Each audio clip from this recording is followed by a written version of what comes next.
Yes, welcome to our session. And as we know, this is India Bangladesh Telecollaboration project. And before I have been meeting for quite a while now. And today we are going to discuss about social media. And there are a few questions given for that discussion. And I'd like to discuss these things in a bit detail. So kindly bear with me. So just give me a second.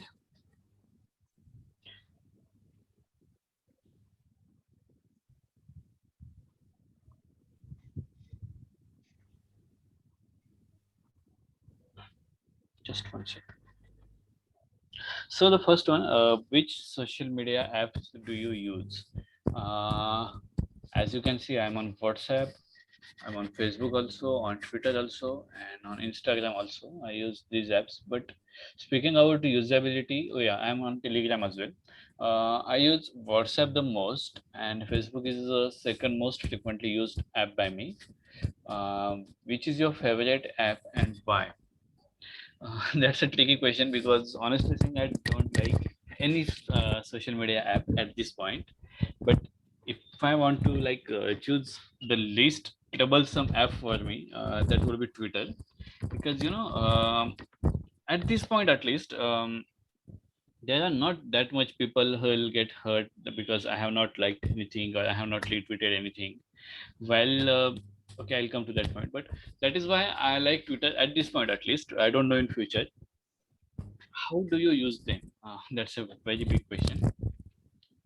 Uh, you know, the Twitter, I like Twitter the most. The one reason behind that is by the time I have started using Twitter, I was pretty much sorted with what that social media is and all that type of things, and I was clear what I want from Twitter.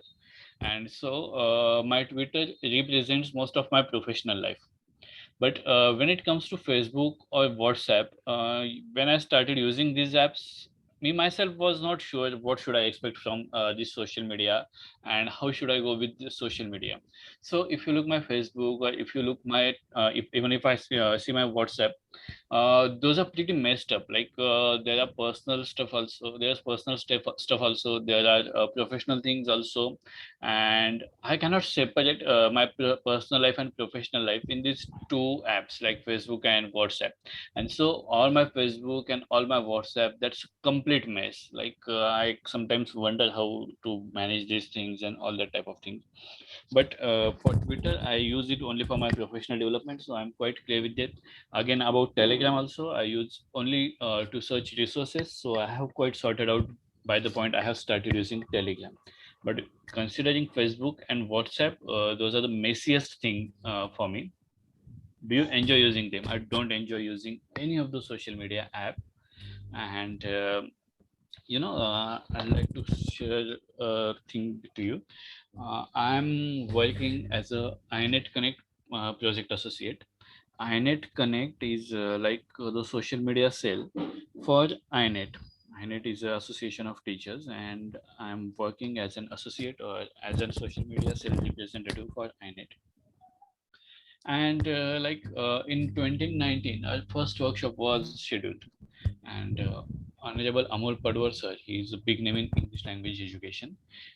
He had a session with us, and while discussing, he asked a few important questions to us, like how much impact the social media have on you, how much of your life is on social media, and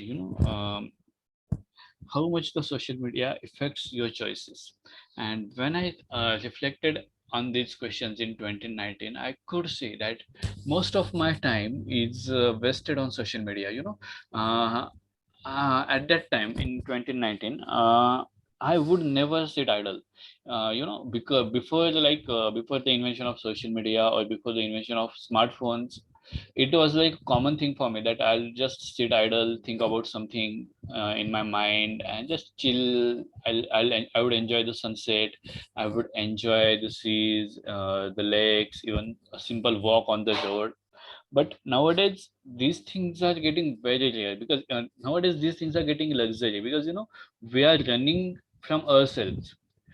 We don't want lonely time, we don't want alone time, Whenever we find alone time, we just reach our pocket, take out the smartphone and start browsing it.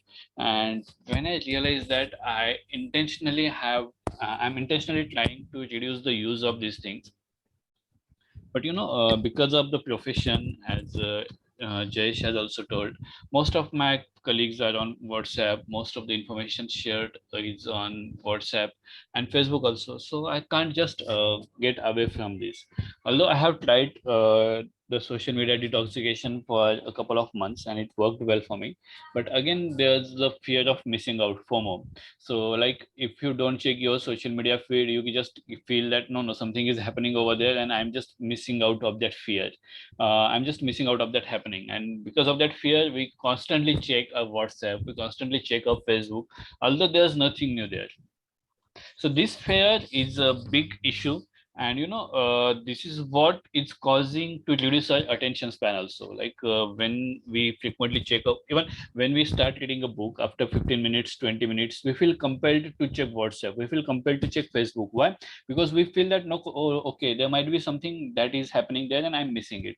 So this fear is causing anxiety also, human behavioral issues also. And I think this is what I should say, reshaping us as a human being. We were not designed to use these type of things. And this is my take about this. Are you addicted to social media? Of course, I'm addicted, and I'm actually trying to get rid of that addiction.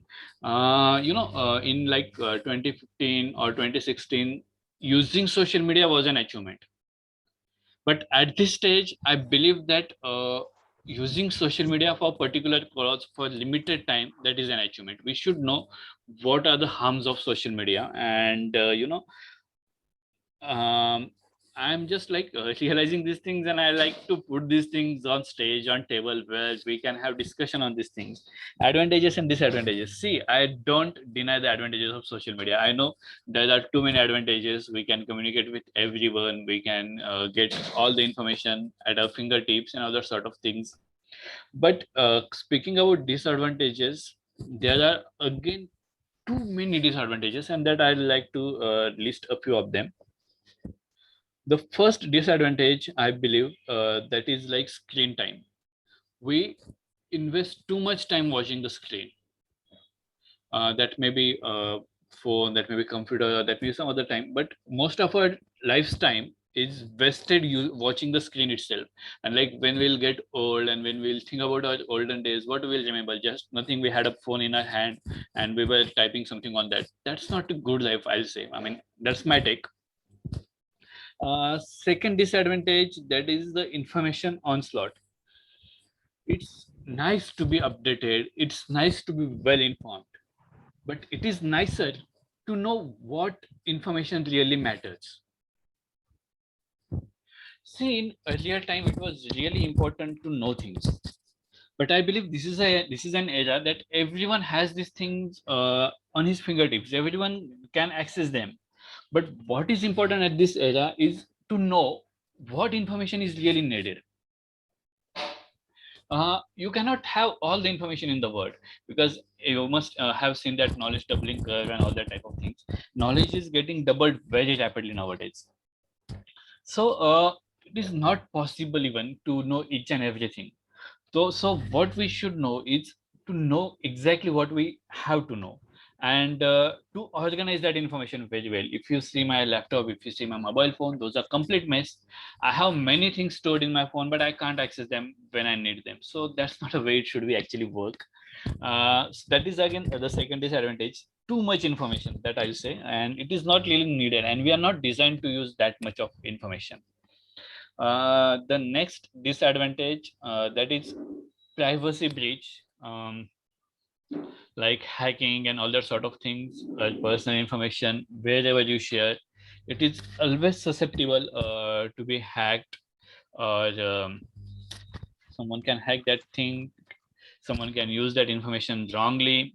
And I'd like to refer a beautiful South Indian movie, Return of Abhimanyu. I'll share the link in the chat box. That is a South Indian movie. In the first half of the movie, they have shown how your social media information can be used against you. So I'll strongly recommend that you should watch that movie, at least the first half of the movie. In second half, of course, things get good, hero wins, but we know that in real life this does not happen. So that's my next concern.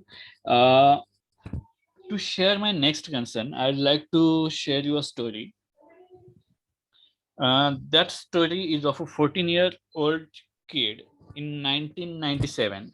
The kid of that the name of that kid was Nathan Zoner, and he had made a report in a science fair. That report was about dihydrogen monoxide, and he had made following claims regarding that dihydrogen monoxide compound, that the compound can corrode and rust metal and cause severe burns. The paper said if you consume it, it can cause bloating and excessive urination and sweating. Thousands of people die from its accidental ingestion every year. If someone is dependent on that compound, going through withdrawal of that compound can kill you. It is found in significant amount in acid rain, tumors, and more. So this was the information that Nathan Zoner has provided in his report, and he has seek the support of his fellow colleagues and fellow students to make a demand that we should ban this dihydrogen monoxide. And this dihydrogen monoxide is nothing but a water,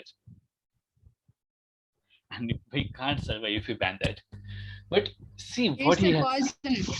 Sorry, Hydrogen monoxide is a poison. dihydrogen monoxide. It is a compound. It is water, plain water. Oh. And whatever claims he made that it causes corrosion, there are different accidental deaths because of that dihydrogen monoxide. Acid rain has dihydrogen monoxide. All these claims are true. But what is the fact here? It is not complete information. So what this Nathan Zoner did, he just fabricated the truth.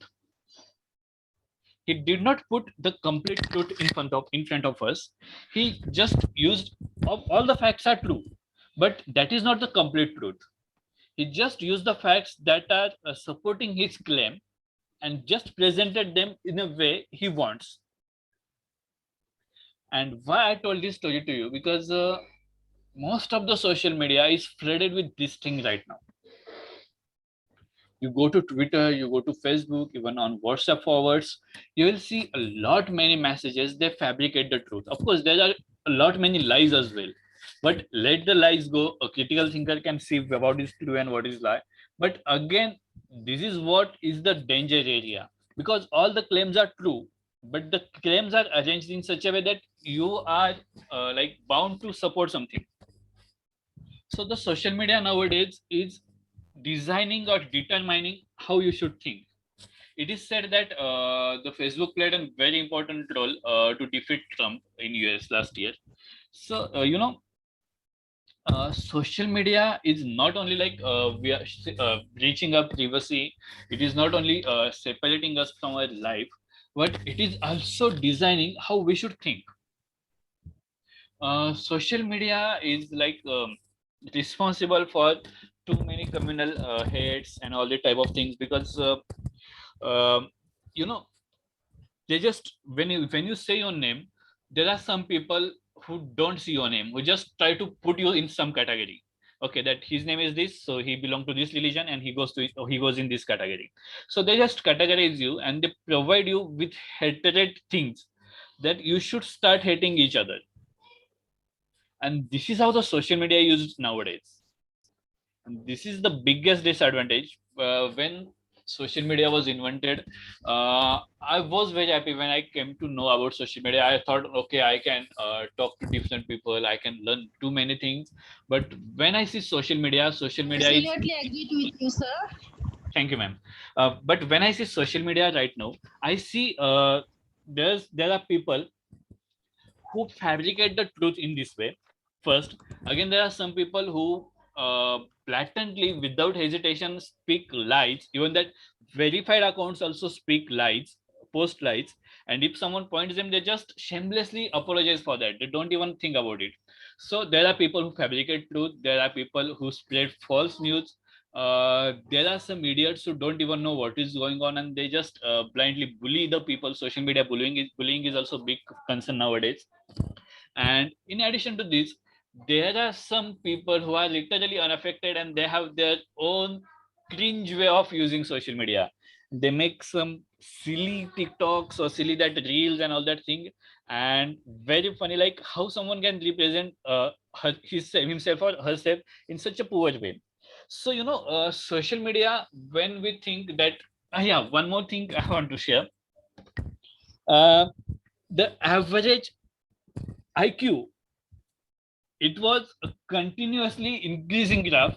Every generation had a higher IQ than the previous generation, and that was like a settled truth, because this is how we evolve. This is how we rule the world, because our IQ is greater, and this is how, what Darwin says. But in last couple of generations, or in last generation, it is seen that the IQ graph is decreasing because of this social media thing. uh, so there are too many disadvantages, and yeah, how social media changed the way you communicate, I think I already have speak about that. So there are so many disadvantages of social media, but as you are living in this world, you can't opt to get away from social media. So what you can at least do is like regulate yourself, watch yourself, and whatever information you see, have clear filter. Even though the information appears true, is it the complete information?